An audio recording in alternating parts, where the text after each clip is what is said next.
42 বিঘা জমিতে বিষ দিয়ে ফসল নষ্ট করার অভিযোগ। ঘটনাকে কেন্দ্র করে ব্যাপক চাঞ্চল্য ছড়ালো মালদা জেলার হাবিবপুর ব্লকের রাধাকান্তপুর গ্রামে। ঘটনাটি ঘটেছে 11ই ডিসেম্বর গভীর রাতে। কৃষকরা যখন 12 তারিখ সকালে চাষের জমিতে ফসল পরিচর্যার জন্য যখন দেখতে যায়, তখন দেখে কে বা কারা ফসলের জমিতে বিষ মেরে সমস্ত ফসল নষ্ট করে দিয়েছে রাতের মধ্যে। জমিতে বর্তমানে তারা সরিষা ও মটরশুঁটি চাষ করছিল। 7 থেকে 8 জন কৃষকের প্রায় 42 বিঘা জমিতে চাষিরা সরিষা ও মটরশুঁটি লাগিয়েছিলেন। সমস্ত ফসল নষ্ট করে দেয় দুষ্কৃতীরা। যদিও কৃষক নরেশ হাজরা, কুমারেশ হাজরা, দিলীপ সরকার, সুরজিৎ হাজরারা একটি লিখিত অভিযোগ করেছেন হাবিবপুর থানায়। যদিও পুরো ঘটনার বিষয় নিয়ে হাবিবপুর থানার পুলিশ তদন্তে নেমেছে। কৃষকদের অভিযোগ, বেশ কয়েকজন মিলে তাদের জমির ফসল নষ্ট করেছে। 42 বিঘা জমিতে সরিষা মটরশুঁটি লাগানো ছিল, তার ক্ষতির পরিমাণ প্রায় 9 থেকে 10 লক্ষ টাকা, তা জানানো হয়েছে অভিযোগে।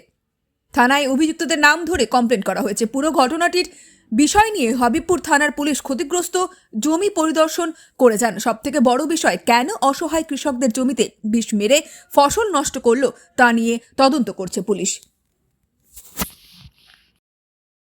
বুথের মধ্যে এটা দোলাশলা মৌজা, জেল নম্বর 1।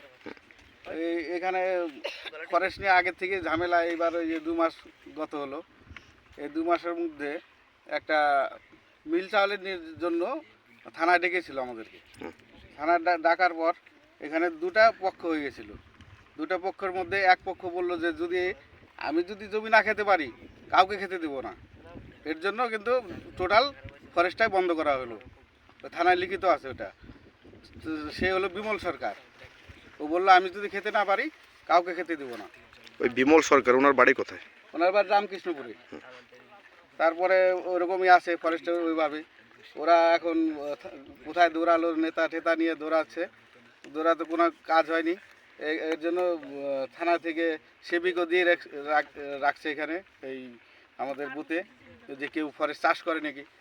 ওর জন্য ওরা ওই শত্রুমুখী করেই এই আমাদের যে আরেক বিপক্ষ দল আমরা যে ছিলাম, যে আমরা ফরেস্ট আমাদের দেয়ও নি, আমরা খাইও না ফরেস্ট, ওরাই খায়। এই যে উপরে এদের জমি আছে, এই ফরেস্টের জমি, এরাই এই বীজগুলো দিয়েছে। এই জমি কি ফরেস্ট ডিপার্টমেন্টের না আপনাদের রায়তি জমি? আমাদের রায়তি জমি, এটা কোনো ফরেস্ট নাই। কত বিঘা জমির ফসল নষ্ট করেছে? এখানে 40 থেকে 42 বিঘা জমির 7-8 জন লোকের, 7-8 জন কৃষকের। হ্যাঁ। এখন কি চাইছেন আপনারা? এখন চাচ্ছি যে যারা যে বীজ দিয়েছে তাদের উপযুক্ত শাস্তি হোক, আর তারা কিভাবে আমাদের এই ক্ষতিপূরণ দেবে সরকার সেটা দেখুক। এ নিয়ে কি কোথাও আপনারা কোনো অভিযোগ করেছেন? এ নিয়ে আমরা অভিযোগ এর মধ্যে এসেছিলেন, আইসি সাহেব তো আসেননি, একজন এসআইকে পাঠিয়েছিলেন। উনি দেখে গেলেন, তো বললেন যে থানায় আপনারা আসেন, দেখা করেন।